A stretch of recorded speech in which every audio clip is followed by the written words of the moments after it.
नमस्कार और the deep dive में आपका स्वागत है। नमस्कार। आज हमारे सामने जो नोट्स हैं वो हमें गणित की एक ऐसी दुनिया में ले जाएंगे जो हमारे चारों तरफ छिपी हुई है। बिल्कुल। जैसे बिल्डिंग की सीढ़ियों में या फिर किसी टैक्सी के मीटर में। हाँ, हम बात कर रहे हैं समांतर श्रेणी यानी अरिथमेटिक प्रोग्रेशन की। जिसे हम संक्षेप में एपी कहते हैं। तो चलिए इन नोट्स की मदद से समझते हैं कि ये सीधी सादी दिखने वाली नंबर सीरीज असल में कितनी पावरफुल है। बिल्कुल। शुरुआत इसकी सबसे बुनियादी पहचान से करते हैं। जी। एक एपी, जैसा कि नोट्स में साफ साफ बताया गया है, बस संख्याओं की एक ऐसी लिस्ट है जिसमें हर अगली संख्या पिछली संख्या में एक फिक्स्ड नंबर जोड़ने से मिलती है। अच्छा। और इस पूरी कहानी के कह सकते हैं कि दो ही मुख्य किरदार हैं। कौन कौन? पहला है ए, यानी हमारा पहला पद, ए फर्स्ट टर्म, जहां से कहानी शुरू होती है। ओके। और दूसरा है डी, यानी सारवंतर या कॉमन डिफरेंस। ये वो फिक्स्ड नंबर है जो हम बार बार जोड़ते जाते हैं। अच्छा, तो अगर हमारे पास ए और डी हैं, मतलब इनसे हम पूरी की पूरी एपी लिख सकते हैं। हाँ बिल्कुल, जैसे नोट्स में इसका जनरल फॉर्म दिया है, ए प्लस डी, ए प्लस 2D, ए प्लस 3D, और ये ऐसे ही चलता रहता है। मतलब ये एक प्रिडिक्टेबल पैटर्न है जो हमेशा एक ही नियम फॉलो करता है। एग्जैक्टली। और ये जो डी है ना, ये एपी का डीएनए है। डीएनए? अच्छा। हाँ, यही तय करता है कि श्रेणी ऊपर जाएगी, नीचे आएगी या फिर एक ही जगह पर खड़ी रहेगी। ये तो दिलचस्प है। मतलब डी सिर्फ एक नंबर नहीं, उसका एक कैरेक्टर है। नोट्स में लिखा है कि ये पॉजिटिव, नेगेटिव या जीरो हो सकता है। जी नेगेटिव डी का क्या मतलब होगा? क्या एपी उल्टी चल सकती है? बिल्कुल, यही तो इसकी खूबी है। अगर डी पॉजिटिव है, मान लीजिए +1, तो एपी बढ़ेगी 1 2 3 4। जैसे एक चढ़ती हुई सीढ़ी। सही। और अगर डी नेगेटिव है, मान लीजिए -30, तो एपी घटेगी, जैसे 100 70 40 10। ये तो ऐसा है जैसे फोन की बैटरी हर घंटे कम हो रही हो। बिल्कुल वही। और अगर डी 0 हो जाए तो एपी कहीं नहीं जाएगी, 3 3 3 3। ये एक स्थिर अनचेंजिंग सीरीज है। ठीक है, तो डी की वैल्यू से हमें एपी का पूरा मिजाज पता चल जाता है। अब अगला कदम उठाते हैं। जी। डी को बार बार जोड़कर अगला पद निकालना तो आसान है, लेकिन अगर मुझे मान लीजिए 50वां पद जानना हो, क्या मुझे 49 बार डी जोड़ना पड़ेगा? नहीं नहीं, इसमें तो बहुत टाइम लगेगा। वही तो। और यहीं पर गणित हमारी मदद करता है। हमें 49 बार जोड़ने की कोई जरूरत नहीं है। नोट्स में इसका एक बहुत ही सुंदर फॉर्मूला दिया गया है जो एपी की रीढ़ की हड्डी है। कौन सा? an = a + n-1d। ये आपको सीधे किसी भी पद पर पहुंचा सकता है। चलिए इस फॉर्मूले को थोड़ा खोलते हैं। एन मतलब वो एनवां पद जो हम ढूंढ रहे हैं। हाँ, ए हमारा स्टार्टिंग पॉइंट है, तो ये n-1d क्या चीज है?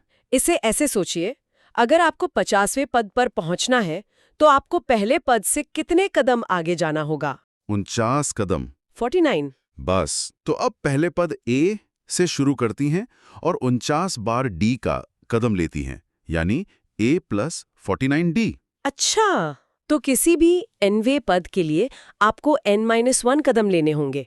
इसीलिए फॉर्मूला है a + n-1d। आप समझ आया। बस एक चीज का ध्यान रखना है, जैसा नोट्स में भी लिखा है कि n यानी पद की संख्या हमेशा एक पॉजिटिव होल नंबर होगी। हाँ, मतलब आप 4.5वां टर्म तो नहीं निकाल सकते हैं ना? बिल्कुल नहीं। और नोट्स में एक प्रो टिप भी है कि अंतिम पद am को कभी-कभी l भी कहा जाता है। जी, लास्ट टर्म के लिए l।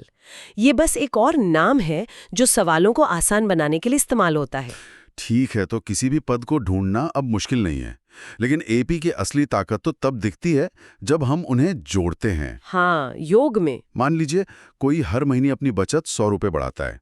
पहले महीने 500, फिर 600, फिर 700। साल के अंत में उसके पास कुल कितने पैसे होंगे? क्या इसके लिए भी कोई शॉर्टकट है? बिल्कुल है। और यहीं एपी बहुत प्रैक्टिकल हो जाती है। पहले n पदों को जोड़ने के लिए, जिसे हम SN कहते हैं, हमारे नोट्स में 2 मुख्य सूत्र दिए गए हैं। ओके। पहला वाला है SN = ni2 2a + n-1d। ये थोड़ा लंबा लग रहा है। इसमें तो a, n और d सब चाहिए। हाँ, ये फॉर्मूला तब काम आता है जब आपको एपी की पूरी जानकारी हो, पहला पद, पदों की संख्या और सारवंतर। ठीक है। लेकिन नोट्स में एक दूसरा ज्यादा स्मार्ट फॉर्मूला भी है। हाँ, ये वाला SN = ni2 a + l, जहाँ l अंतिम पद है। ये तो बहुत आसान लग रहा है। है ना? जिप है। ये पहले वाले से अलग कैसे है? हमें कब कौन सा इस्तेमाल करना चाहिए? ये एक बेहतरीन सवाल है। असल में ये दोनों फॉर्मूले अलग नहीं है, एक ही सिक्के के दो पहलू हैं। अच्छा। दूसरा वाला पहले का ही एक स्मार्ट वर्जन है। याद कीजिए, अंतिम पद एल का फॉर्मूला क्या था? L था a + n-1d। बिल्कुल। अब पहले फॉर्मूले को देखिए, Sn = ni2 2a + n-1d। जी। इस 2a को हम a + a लिख सकते हैं। हाँ, लिख सकते हैं। तो ये बन गया n/2 a + n-1d। ओ, और a + n-1d तो l है, तो ये बन गया n/2 a + l। वाह! एग्जैक्टली तो दूसरा फॉर्मूला बस एक शॉर्टकट है जब आपको पहला और आखिरी पद पता हो। ये गणित की खूबसूरती है। ये तो बहुत बढ़िया है। अच्छा, कभी-कभी ऐसा भी होता है कि हमें पहला और आखिरी पद तो पता होता है, लेकिन ये नहीं पता होता कि उनके बीच में कुल कितने पद हैं। हाँ, ये भी एक आम सवाल है। क्या n निकालने का भी कोई तरीका है? हाँ, नोट्स में इसका भी एक सीधा फॉर्मूला दिया है।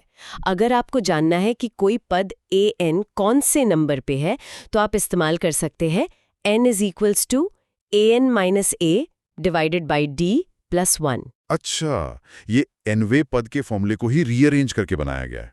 बिल्कुल। और यहाँ फिर से वही नियम लागू होता होगा कि अगर n का जवाब 10.5 या कोई फ्रैक्शन आता है। तो इसका मतलब है कि वो संख्या उस एपी का हिस्सा ही नहीं है। एकदम सही। ये एक तरह का लिटमस टेस्ट है। बिल्कुल।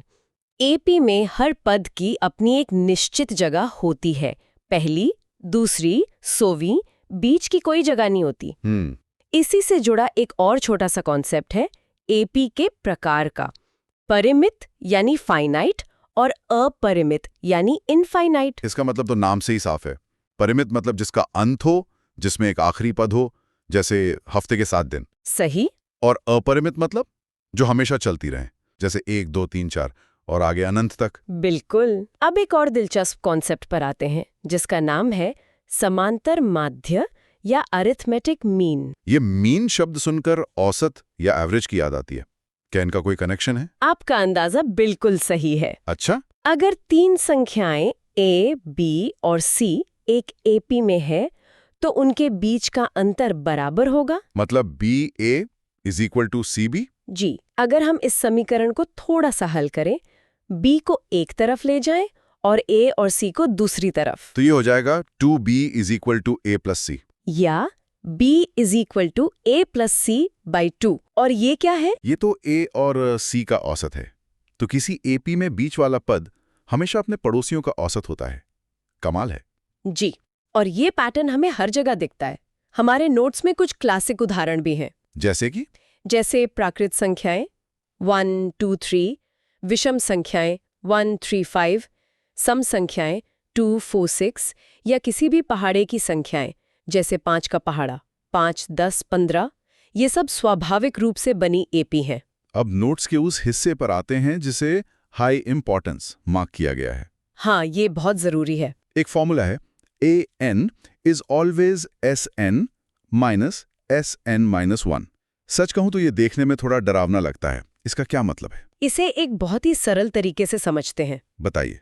मान लीजिए S5 का मतलब है 5 दिनों की कुल कमाई। ठीक है। और S4 का मतलब है पहले 4 दिनों की कुल कमाई। अगर आप 5 दिनों की कुल कमाई में से पहले 4 दिनों की कमाई घटा दें, तो क्या बचेगा? सिर्फ 5वें दिन की कमाई? बस यही तो ये फॉर्मूला कह रहा है। अच्छा। किसी भी एपी का nवां पद an बराबर होता है पहले n पदों के कुल योग Sn माइनस उससे ठीक पहले तक के पदों के कुल योग Sn - 1 के। अब समझ आया। ये एक बहुत ही शक्तिशाली आइडिया है। कई बार प्रतियोगी परीक्षाओं में आपको सीधे सीधे एपी नहीं दी जाती, बल्कि उसके योग का फॉर्मूला दे दिया जाता है। अच्छा, तो ये एक तरह की रिवर्स इंजीनियरिंग है, योग से वापस पद तक पहुंचना। बिल्कुल। उस स्थिति में ये फॉर्मूला उस एपी के किसी भी पद को खोजने की चाबी बन जाता है। अब समझा कि ये इतना जरूरी क्यों है। इसी से जुड़ी कुछ और परीक्षा की ट्रिक्स और शॉर्टकट्स भी नोट्स में दिए गए हैं। हाँ, ये समय बचाने के लिए बहुत कारगर हैं। जैसे पहला वाला, पहले n धनात्मक पूर्णांकों का योग। जी, यानी 1 + 2 + 3 से लेकर n तक। कहते हैं कि महान गणितज्ञ गॉस ने बचपन में ही इसका हल निकाल लिया था, जब उनकी टीचर ने उन्हें 1 से 100 तक जोड़ने को कहा था। हाँ, मैंने भी ये कहानी सुनी है। उन्होंने सेकंडों में जवाब दे दिया था। फॉर्मूला है Sn = nn+1/2। तो 1 से 100 तक का जोड़ होगा 100 गुणा 101 बटे 2, यानी 50-50। ये तो सच में बहुत तेज है ना? और दूसरा शॉर्टकट पदों के चयन के बारे में है। नोट्स में लिखा है कि 3 पदों के लिए a-d, a और a+d चुनें। हम सीधे a+d, a+2d क्यों नहीं चुन सकते? चुन सकते हैं, लेकिन उसमें कैलकुलेशन मुश्किल हो जाएगी। ये एक बहुत चालाकी भरा डिजाइन है। कैसे? मान लीजिए सवाल है कि एक AP के 3 पदों का योग 30 है। अगर आप a-d, a और a+d को जोड़ेंगे तो क्या होगा? -d और +d, अरे वो तो कट जाएंगे। बिल्कुल, आपको मिलेगा 3a = 30। एक झटके में आपको a का मान 10 मिल गया। वाह, ये तो आधा सवाल वहीं हल हो गया। सही। और 4 पदों के लिए भी यही लॉजिक है। a-3d, a-d, a+d और a+3d। यहाँ भी जोड़ने पर सारे d कट जाएंगे। और सिर्फ 4a बचेगा। ये प्रतियोगी परीक्षाओं में आपका कीमती समय बचाता है। ये तो सच में बहुत काम की ट्रिक है। तो चलिए, इस पूरी चर्चा को समेटने से पहले नोट्स में दिए गए फॉर्मूला समरी कार्ड पर एक नजर डाल लेते हैं। जरूर। एक त्वरित पुनरावृत्ति हो जाए। सबसे पहले व्यापक पद का फॉर्मूला। किसी भी पद पर सीधे पहुंचने के लिए an = a + n-1d। सार्वंतर। d = अगला पद पिछला पद। सभी पदों को जोड़ने का मुख्य formula. Sn = n/2 2a + n-1d। और इसका शॉर्टकट जब पहला और आखिरी पद पता हो। Sn = ni 2a + l। और आखिर में वो खास शॉर्टकट। पहले n धनात्मक पूर्णांकों का योग। Sn = n, n+1, 2। बहुत बढ़िया। तो ये समांतर श्रेणी की अवधारणाओं और सूत्रों पर एक गहरी नजर थी, जो सीधे दिए गए नोट्स पर आधारित थी। हमने न सिर्फ फॉर्मूलों को देखा, बल्कि उनके पीछे के लॉजिक और उनके आपसी कनेक्शन को भी समझने की कोशिश की। और इन सभी सूत्रों को याद रखना और समझना बहुत जरूरी है। हाँ, क्योंकि ये AP से जुड़ी किसी भी समस्या को हल करने की बुनियाद है। एक बार जब आप इन्हें समझ जाते हैं, तो सवाल सिर्फ एक पहेली की तरह लगते हैं। बिल्कुल। और जाने से पहले श्रोता के लिए एक विचार छोड़ जाते हैं। आज हमने देखा कि AP कितनी व्यवस्थित और प्रेडिक्टेबल होती है, लेकिन क्या वास्तविक जीवन में कोई ऐसी अप्रत्याशित या उलझी हुई स्थिति हो सकती है जहां समांतर श्रेणी के योग का सूत्र अप्रत्यक्ष रूप से हमारी मदद कर सकता हो और हमें पता भी ना चले? इस सवाल पर विचार जरूर कीजिएगा। नमस्कार, और द डीप डाइव में आपका